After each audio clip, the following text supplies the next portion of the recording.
l'impresario Joachim Mezambwana, Mama Alim Daraina, lycée, Mama Kambo, la recherche concernant malédiction. Malédiction pour la retard, les alibis biloko zaliko confondre na envoûtement qui n'existe pas dans la Bible. Malédiction peut aller loko zaliko confondre na mon malchance qui n'existe pas dans la Bible. Biloko n'était pas malchance, envoûtement. La Bible est alité. Il y a moi ce qui situation moko zaliko marcher na vie na yo zaliko benga envoûtement to malchance okokende ko luara banganga. Okoluka pasteur, okoluka famille evande la makambo. Ozako boma tana ya pamba. Tana ya pamba. Kangama na mo malédiction. Malédiction de wana yes. Et puis yaka na kitalatala. Yaka na kitalatala yones kitalatala ko l'action. La Bible. Okoya komona ete raison aussi ko kotela na stage o ya malédiction parce que chaque malédiction ezana nini na kombo na yango. Kombo na yango.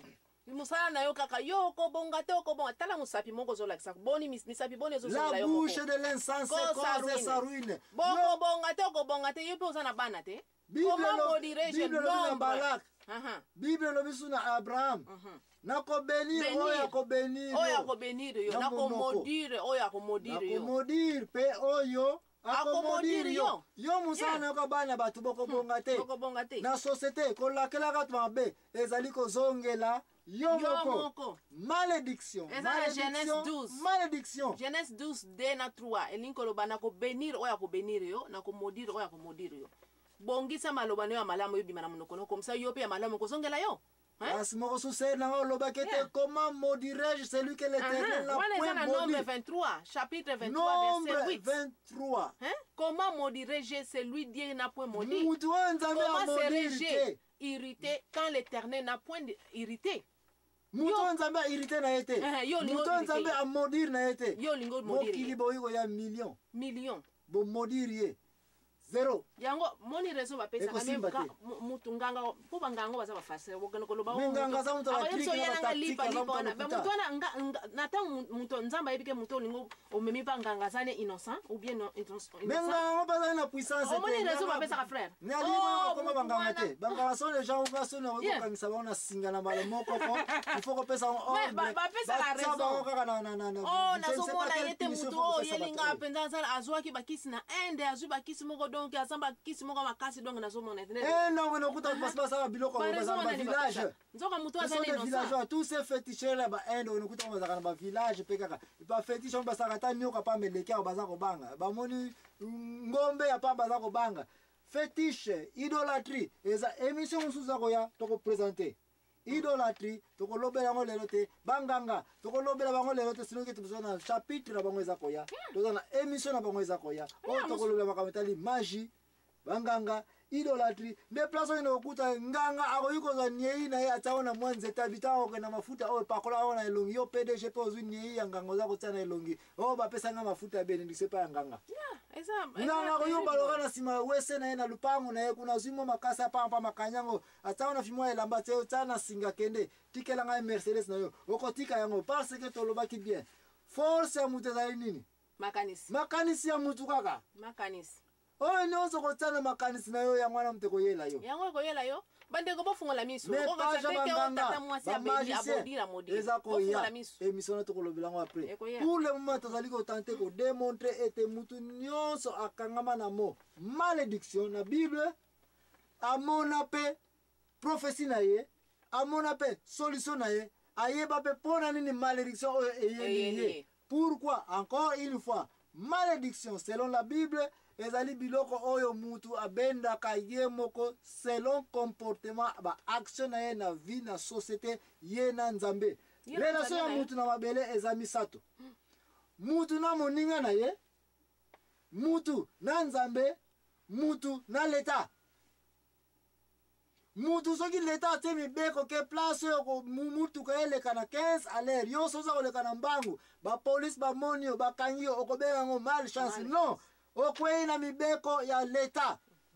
Leta soka lobiki likambo za disuna mutu yaka na tribunal ko kende ko bunda te yaka ko funa leta biso kata likambo kende na leta funda likambo leta ako kata makambo yo soko saliki goi oke obundisi mutu anga na azoki même raison za kina ekwe okobenga ngo malchance okobenga ngo bututu okobenga ngo nini envoûtement etali yo kende na bilanga bato kokende koyibaka nyonso wana relation ya mutu na mabele ezali misato na ya leta tolobeli yango na moninga na ye mutu comment korespecte moninga na yo mutu comment yo mpo kozala respecte yo ya babongo société ezali kosatendre nini yo ozali kopesa na société me nini yo ozali kozwa na société te mpo okoma riche erreur makasi se nanga bato baza na mbongo bato baza komona ki bazo bamonaka clair baza kosala yango wana oza komona mutu akei mokili ebetele maboko mais après un certain temps mokili ekomi koseka ye mutu aza kotambola na mercedes akomotambola na makolo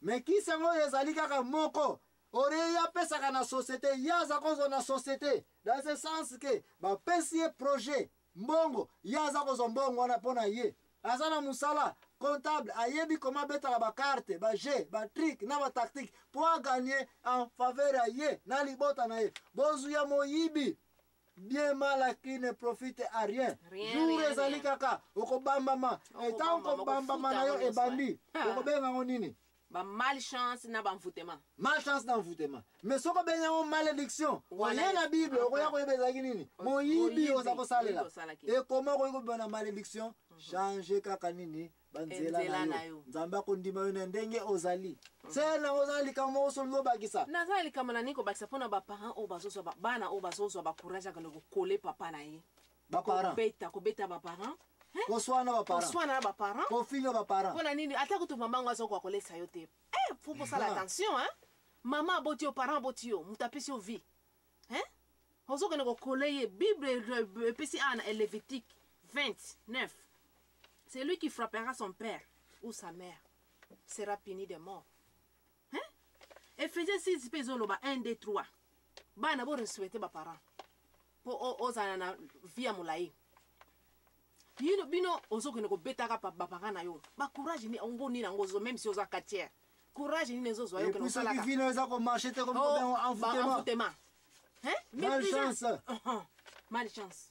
Nde bamo wana eza kokosa bato tolobelaki yango dès le départ ke chaque fois na mokili ekoki kopesa mwana moke bike akolia yango akonsake bonbon parce que ayebi définition te bamo ekomi kokosa biso na mikolo oyo envoûtement malchance ça ce sont des mots qui n'existent pas dans la Bible kokende okuta place malchance envoûtement ezali te na Bible yango wana bima na buzoba ya kokanisaka bamo oyo bato bainvente bamo oyo ya malchance na envoûtement ce sont des féticheurs ce sont des marabouts ce sont des nganga eza bato bazali kobenga yaka totelo lumière po botutu oyo elongwa nalandi Yesu mutapesa mais Bible ezali koloba ete mutu nyonso akutani na sorte malédiction akende kaka na Bible akotanga akomona mabeni nazali kosala mokana malaki elobete bozali koyibanga na badime na ba offrande yango wana bozali beni te na makambo ezali prospérité ya mbongo yo ekomi église kuta okendaka te yo ekomi même se église yango okendaka basengi ba offrande omonanaka te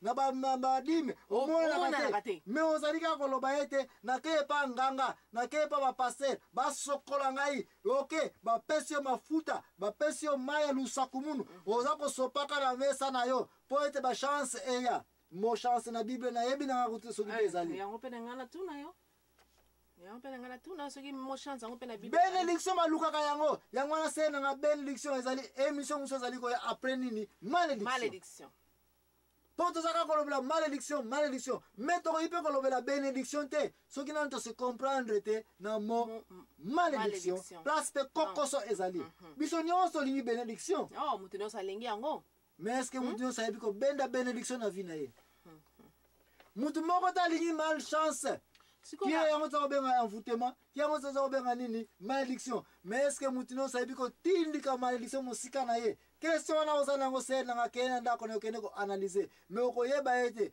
soki olingi malédiction botutu eyela yo te na vie na yo tindika yango na mosika ekoma kotindika yango na mosika solution ezali moko kaka kende kotanga mokanda ya Deutéronomie 28 banda na 15 tina suka 68 ou bien tanga Deutéronomie nyonso kaka na chapitre ya 28 kaka soki otangi yango ozala besoin nganga te ozala besoin féticheur te ozala besoin pasteur te ozala besoin église wana etiaka mafuta te yo moko soki otangi Deutéronomie 28 okoya koyeba nini yango oza kosalaka na vie muteza ko benda ba malédiction. Et qu'est-ce que tu peux faire pour chasser la malédiction? Maman alina monozana souple alikamula koloba. Nalina loba boya la bouche de l'insensé cause sa ruine. Osomona, est-ce que osomona la bouche de l'insensé cause sa ruine batu wana vina bango za toujours mobulu hein? Osomona vina bango za malamu. Bon, la bouche de l'insensé cause sa ruine ko iko za appliquer na ba makambo ebele, entre autres ezali manque ya connaissance ya chaque likambo.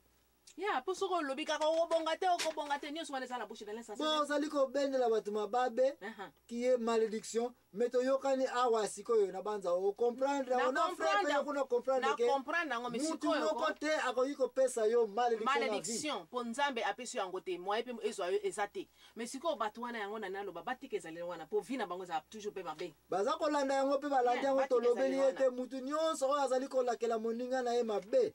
Tika mabe wana ezala na vérité. Par exemple, ayibaki yo olakele mabe ça va. Mais ce qui mutazali na cause te kolakela mutu mabe te parce que oza kozongisa yango contre yo moko.